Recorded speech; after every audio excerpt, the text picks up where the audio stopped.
और बहुत ही जोरदार ढंग से अपनी बात को कहने वाले इसी इलाके के नेता, बहुत आपसे घुले मिले नेता, वो है भाई आलम मंडल जी। पूर्व में हरियाणा सरकार में मंत्री रहे और अब जब से भारतीय जनता पार्टी में आए हैं, इस इलाके में पार्टी को बहुत ही आगे बढ़ने का मौका मिला है। ऐसे हमारे हरियाणा सरकार के पूर्व मंत्री श्री आजाद मोहम्मद जी, डॉक्टर मनोज चेयरमैन रहे और यहाँ के नेता भाई, और चुनावी जनसभा है। और मैंने नसीम भाई को जब टिकट दी गई थी, मैंने कहा सारे हरियाणा में घूमते हुए मैं और कहीं जाऊंगा नहीं जाऊंगा, लेकिन आपके यहाँ विधानसभा में रैली में जरूर आऊंगा। बहुत मेरा अजीज है, बहुत ऐसा प्यारा साथी है। जब ये विधायक था दूसरी पार्टी से था, हमारी पार्टी से नहीं था, लेकिन मैं उस समय मुख्यमंत्री रहते हुए जो काम फिरोजपुर झिरका का इन्होंने कहा, हमेशा वो काम किया, करके दिया। बड़े बड़े काम जिसका जिक्र ये कर रहे थे, क्योंकि कहते हैं कि इंसान के लिए उसको पानी से बढ़कर के कोई चीज नहीं होती, पीने के पानी की नहीं होती ना। इनका कि फिरोजपुर झिरका का इलाका प्यासा मर रहा है। मैंने कहा भाई जमुना से रैनीवाल का पानी लाएंगे और इस इलाके के 88 गांव में 263 रुपया खर्च करके और हम पानी लाएंगे। हम लाए हैं यहीं पर पहाड़ी पर, उसका प्रोजेक्ट बना है। आपकी ये सड़क नू से मुंडा का राजस्थान बॉर्डर, इसके भी 953 करोड़ रुपए मंजूर हो चुके हैं, टेंडर लग चुका है और ये बहुत जल्दी इसका काम शुरू होने वाला है।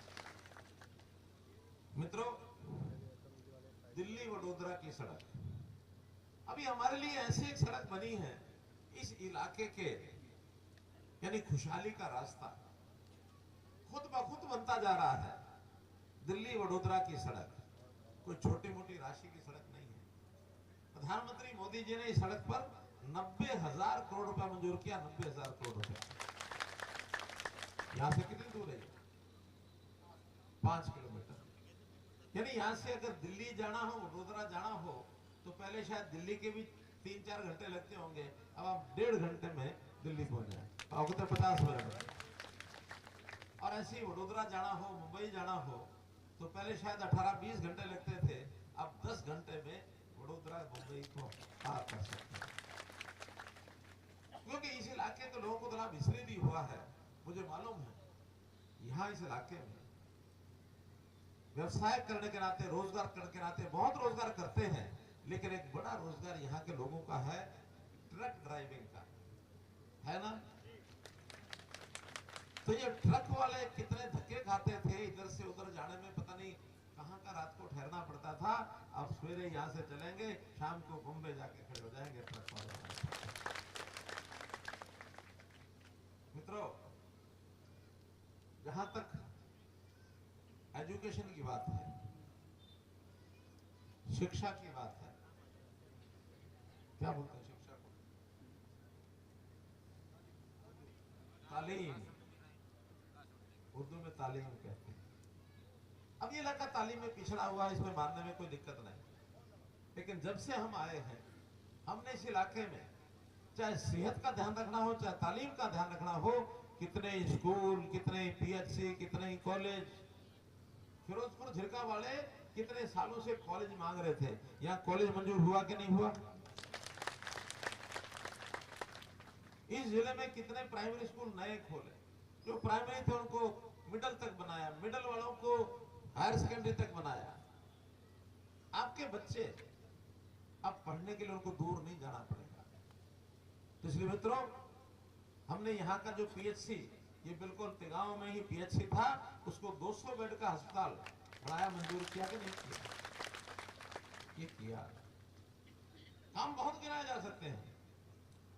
मैं स्वयं मेवाती हसन खान, उनके बलिदान दिवस पर मैं आया था, बहुत बड़ा कार्यक्रम किया। कभी किसी ने मेवाती हसन खान के बलिदान दिवस पर प्रोग्राम करने की हिम्मत नहीं जुटाई। हमने उनका बुत लगाया, और उस दिन उनकी याद में इस बलिदानी दिवस की छुट्टी भी घोषित कराई। ये इलाका हमारा ऐसा देशभक्ति के मिजाज का, देशभक्ति की जो भावनाएं हैं उनसे ओतप्रोत ये इलाका है। ये एक ऐसा इलाका है, 1947 में देश का विभाजन हुआ, लेकिन मैं इस इलाके के लोगों को बधाई देता हूं, उनकी प्रशंसा करता हूं भूरी भूरी कि यहां लोग छोड़ करके और पाकिस्तान में नहीं गए। इस देश की भूमि के प्रति, यहां की जमीन के प्रति एक जज्बाती आदमी का जो संबंध होता है वो बना करके रखा। आप लोगों की भावनाओं की, जज्बात की मैं कदर करता हूं भाई बहनों। किसानों के लिए हमने क्या नहीं किया। कोटला झील, वहां जमीन सरकारी पैसे से खरीद करके उस कोटला झील का दायरा बढ़ाया, वहां पानी भरा, और इस इलाके में पानी की जब जरूरत होती है, हालांकि जितना चाहिए अभी भी वो काम चल रहे हैं। मेवात फीडर का काम अभी भी चल रहा है। गुड़गांव के कैनाल के साथ साथ मेवात फीडर अलग से बनेगा। आगरा कैनाल से भी पानी, क्योंकि उत्तर प्रदेश के कब्जे में है, फिर भी हम कोशिश करते हैं कि ज्यादा ज्यादा पानी यहाँ आए। यहाँ का जो किसान है बाजरा बोता है, क्योंकि बरसात कम होती है या बरसात में होती है तो उसी में बाजरा बोता है, नहरी पानी कम है, तो बाजरे की खरीद पिछले 4 साल से लगातार चल रही है कि